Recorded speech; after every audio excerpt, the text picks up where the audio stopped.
عارفين لما وصفة تعجزوا فيها انكم توصفوا جمالها؟ اهو انا وقفت قدام البرجر ده ومش عارفة اوصف جماله بايه. من اول العجينة الهشة الطرية، ولا البرجر الجوسي الطري، ولا البصل المكرمل اللي عامل زي الزبدة، ولا الجبنة السايحة. مش عارفة اوصف ايه ولا ايه. اكيد انتوا شايفين بعينيكم. هخليكم النهاردة تعملوا احلى وافخم لقمة تشيز برجر بالبصل المكرمل. قنبلة في النكهات، مش هتصدقوا لما تجربوا بنفسكم. لايك وشير للفيديو، يلا بينا ندخل في المقادير والطريقة على طول. اول حاجة انا عندي نص كوباية مية دافية. هحط على المية معلقة كبيرة من الخميرة الفورية، وكمان معلقتين كبار من السكر. أنا هنا بختبر الخميرة بتاعتي علشان العجينة. هقلب الخميرة مع السكر في المية كويس جدا واتأكد ان الخميرة دابت. هغطيها واسيبها على جنب لحد ما تفور وتملى الكوباية كده كلها. في العجان او تعجني على ايدك، الاتنين هيشتغلوا معانا وزي الفل. هعجن في العجان عشان اسهل على نفسي مش اكتر. هيكون عندي 5 كوبايات من الدقيق، يكون دقيق مخبوزات عشان يديكي لقمه حلوه كده وشاده نفسها، ما تهبطش منك بعد التسويه. على الدقيق هضيف نص معلقه صغيره من الملح واقلب.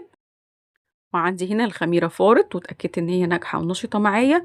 هنزل على الدقيق بالخميره. بعد كده هنزل بكوبايه من اللبن او الحليب. بعد كده معلقة من الخل، وابدأ ان انا اعجن العجينة بتاعتي. اعجن العجينة وازود لها مية حبة بحبة حسب ما تحتاج معايا، ولان كل دي مختلف عن التاني. انا كده ابتديت بكوباية ونص، نص كوباية مية وكوباية لبن حليب، وبعد كده ضفت ربع كوباية من المية. ممكن تحتاجي اكتر، ممكن تحتاجي اقل حسب نوع الدقيق بتاعك. بعد ما العجينة اتلمت كده في العجان، ضفت لها معلقة كبيرة من الزبدة، وممكن تضيفي معلقتين او 3 من الزيت. طبعا الزبدة بتديكي قوام طري وهشاشة كده جميلة قوي للعجينة. مدة العجن 5 دقايق في العجان، لكن لو على ايدك مش اقل من 10 دقايق. انا عايزة العجينة بتاعتي تكون بتلزق بسيط في ايدك، بس في نفس الوقت ما تكونش بتلزق وتثبت على ايدك، يعني زي ما انتي شايفة كده بتسيب ايدي في الاخر. عجينة الكايزر او الفينو لازم تبقى طرية شوية. حطيت نقطة زيت صغيرة خالص في الطبق، ومسحت وشها بزيت بسيط قوي، وهسيبها تخمر لمدة نص ساعة وتملى الطبق كده على ما احضر البرجر. هيكون عندي كيلو الا ربع من اللحمة المفرومة او 750 جرام من اللحمة المفرومة. هحط على اللحمة المفرومة البهارات بتاعة البرجر اللي بتيجي من عند العطار. حطيت معلقة ونص بس من الكيس كله، معلقة صغيرة من الثوم البودرة، معلقة صغيرة من البصل البودرة، ومعلقة صغيرة من الفلفل الأسود، ومعلقة صغيرة من الملح. يعني معلقة صغيرة من كل الكلام ده. معلقة صغيرة ممسوحة من البيكنج باودر علشان البرجر يبقى هش معايا ومش مكتوم. وضفت بيضة و3 معالق كبار من البقسماط، ومعلقة كبيرة من الكاتشب، ونص معلقة كبيرة من المستردة، وكمان 3 معالق كبار من الزيت، لأن اللحمة اللي عندي ما كانش فيها دهون خالص، كانت حمرة تماما. فممكن نضيف دهنة بس تكون بنسبة بسيطة جدا، والأفضل طبعا ما نضيفش دهون في البرجر علشان ما يكشش معايا كتير. عجنت البرجر حلو جدا، وجيت اختبر العجينة بتاعة البرجر نفسها، لقيتها مظبوطة مش بتشقق، والعجينة ممتازة. ابتديت ان انا اكبس بقى البرجر او اشكل برجر اقراص. تقدري تشكلي البرجر على غطا برطمان يكون كبير شوية، او بمكبس البرجر لو متوفر عندك. كمية اللحمة دي عملت معايا 8 اقراص من البرجر، وزن كل قرص حوالي 110 جرام. تبقى حلوة جدا وسميكة كده وهتملى العين، يعني هتعمل معاكي ساندوتش كبير نوعا ما. عملت كل اقراص البرجر بالشكل ده، وزي ما قلت لكم عملت معايا 8، وحطيت بين كل واحدة والتانية ورقة زبدة، وممكن كمان تحطوا كيس تلاجة. هدخله الفريزر ربع ساعة بس يتشمع، وبعد كده هبدأ أسويه في طاسة سخنة ومعلقتين من الزيت، وتكون النار متوسطة. هبدأ ان انا اسوي البرجر بتاعي. انا مش عايزاه متجمد ولا اي حاجة، هو متماسك كويس جدا، فهنبدأ نسويه على طول. اهم حاجة الطاسة تكون سخنة كويس قوي، ومعلقة الزيت تكون سخنت برضو، ونبدأ ان احنا ننزل بالبرجر يتشمع وياخد لون حلو. نبدأ ان احنا نقلبه. اول ما نقلبه بنخلي درجة الحرارة تحت الطاسة هادية شوية، لان انا عايزاه يستوي كويس لانه سميك شوية. تقدروا كمان تحطوا معلقتين من المية وتغطوا الطاسة علشان يستوي، وتتأكدوا كده انه استوى تمام. بس الخطوة دي مش مهمة قوي، بس لو انتم موسوسين يعني. سويت اول دفعة ودي تاني دفعة، هسويها بنفس الطريقة. اول ما ياخد لون نقلب على الجهة التانية ونهدي النار. وبصوا شكل البرجر بقى بعد التسوية جوسي، اللمعة بتاعته دي معناه طري وجميل قوي. هنسيبه على جنب يبرد تماما، ونحضر البصل المكرمل في طاسة سخنة. معلقتين من الزيت ومعلقة كبيرة من الزبدة، هنزل عليهم ب2 بصل ابيض معلقة صغيرة من السكر ونص معلقة صغيرة من الملح. السكر هيساعد ان البصل يكرمل ويطلع المية اللي فيه كده ويبقى مسكر، والملح طبعا علشان نظبط الطعم بتاعه. هقلب البصل كويس جدا لحد ما يبتدي ياخد اللون الأشقر، يعني الأطراف بتاعته تبدأ تلون كده ذهبي بسيط.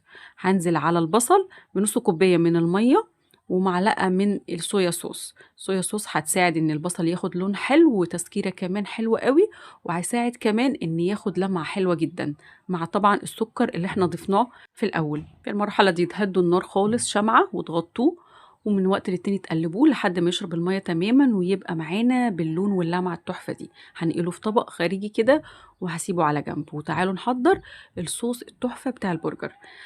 عندي 4 معالق كبار من المايونيز ومعلقة من الكاتشب، وضفت معلقة تانية يعني حطوا معلقتين من الكاتشب، ومعلقة كبيرة من المستردة. هضيف نص معلقة صغيرة من السكر عشان تعدل لي الطعم، وبصل بودرة وتوم بودرة وفلفل اسود، ونقلب ويبقى معانا الصوص بالشكل والجمال ده.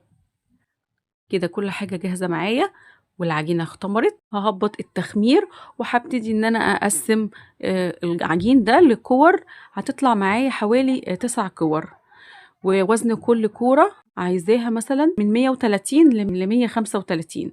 لو مش عندنا ميزان تقدروا بعينيكوا كده تقسموا كل كرة قد البرتقانة الصغيرة شوية، يعني برتقانة تكون صغيرة، يبقى في نسبة وتناسب كده ما بين العجين وما بين البرجر. هاخد كل العجين ده على جنب وهبتدي ان انا افرد كرة كورة. طيب انا عندي هنا طريقتين للفرد. اول طريقة رشة من الدقيق، وهاخد كرة من العجين وابتدي ان انا افردها وابعد عن المنتصف، يعني ما اضغطش في المنتصف خالص، اخلي المنتصف يكون فيه سمك، يعني بفرد كده من جوه لبره في جميع الاتجاهات. اول طريقة بجيب بولة تكون واسعة شوية واحط فيها العجين، احط شوية من الجبنة الموتزاريلا واحط البرجر واحط الصوص، وبعد كده البصل المكرمل، وكل حاجة تكون بردت، يعني البرجر يكون بارد والبصل كمان يكون بارد. وكمان هضيف خيار مخلل وكمان فلفل، وبعد كده قطعة من الجبنة الشيدر، وببتدي ان انا اضمها بايديا واخرجها من البولة واتأكد انها اتقفلت كويس جدا جدا. وهيكون عندي صاج دهناه زيت، اخد البرجر احطه في الصينية. تعالى اوريكم بقى الطريقة التانية واللي شفتها اسهل واحلى بكتير لو بتعملوا كمان كمية. رشة من الدقيق وافرد من جوه لبره، والمنتصف يكون فيه سمك شوية عشان يتحمل معايا الحشو. افرد بس كويس واتأكد ان العجين بقى كله بنفس السوى او بنفس السمك. شوية من الجبنة الموتزاريلا وفوقيهم قطعة البرجر والصوص والبصل المكرمل والخيار المخلل. ما تحاولوش بس تحطوا خضار بينزل مية. قطعة الجبنة الشيدر، وابتدي ان انا اقفل العجينة.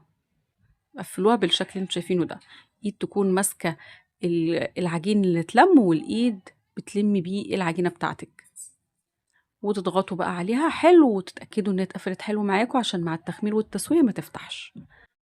عملت 6 قطع من البرجر او عملت 6 برجر بالشكل ده، والاتنين التانيين خليتهم وقت تاني علشان وش العجين يطلع معانا كده باللون حلو موحد. بيضة وعليها معلقة من الخل وعليها معلقتين من اللبن، ونقلب حلو جدا، وحطيت رشة من النسكافيه بسيطة جدا، وهبتدي ان انا ادهن العيش بتاعي ورشة من السمسم. وتعالى اكلمكم عن التسوية. بيكون الفرن متسخن على درجة حرارة 220 او على اعلى درجة حرارة، واحط الشبكة بتاعتي اعلى من المنتصف بدرجة. الطريقة دي بتخلي المخبوزات بتاعتك تحت وفوق يستووا بنفس الطريقة وبنفس اللون من غير ما اشغلها الشواية. بعد 12 دقيقة بالظبط تفتحي عليها الفرن هتلاقيها استوت وبقت معاكي باللون التحفة ده. مش هتشغلي عليها الشواية ولا اي حاجة لانك رافعة الرف فوق، فدرجة الحرارة فوق بتبقى عالية وممتازة جدا. تعالوا اوريكم بقى البرجر وجماله حلاوته. نقسم واحدة كده من النص وشوفوا جمال البرجر. بصوا جمال البرجر والجبنة السايحة، وعملت لكم زوم كده علشان تشوفوه كده من جوه، تشوفوا الحشو بتاعه، الجبنة السايحة والبرجر الطري، وكمان البصل المكرمل والخيار. حاجة في منتهى الجمال. قدمته طبعا مع بطاطس زي ما انتوا شفتوا معايا، طعم ولا غلطة، أحلى من المطاعم بكتير. عجينة هشة وبرجر طري وتحفة جدا. أتمنى يكون وصفة النهاردة عجبتكم. لو عجبتكم وصفة النهاردة لايك وشير وسبسكرايب للقناة لو أول مرة بتشوفوني، وأشوفكم على خير ومع السلامة.